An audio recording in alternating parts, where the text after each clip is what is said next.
Mainit na hangin, dala po ng easterlies pa rin ang nakakaapekto sa malaking bahagi ng ating bansa ayon sa Pag-asa.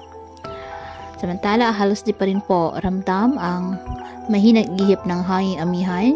Sa ngayon, sa silangang bahagi ng bansa, nakakaapekto ang easterlies na di lang po magdadala ng malinsangang panahon, kundi pati na rin po ang mga pag-ulan. Ngayong araw, may heavy to intense rains po na mararanasan sa Caraga region at magpapatuloy po yan hanggang gabi at uulanin na rin ang Davao region.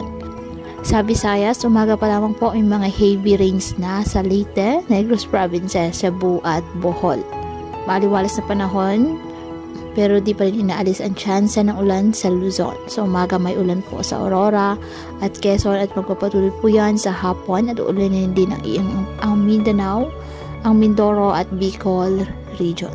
Apektado naman po ng mga localized thunderstorms ang Metro Manila. Kaya patuloy po natin na pag-iingat pa din ang ating mga kababayan sa pantapan po ng mga pagbaha at pagguho ng lupa at ugalin po na magdala palagi ng payong o kahit anong panangga sa ulan o di kaya na may sa init ng araw kapag lalabas ng ating mga tahanan. At yan po muna ang update sa lagay ng panahon ngayong araw. Muli, patuloy po tayo na mag-ingat at palaging tandaan, God loves you. Stay safe and God bless.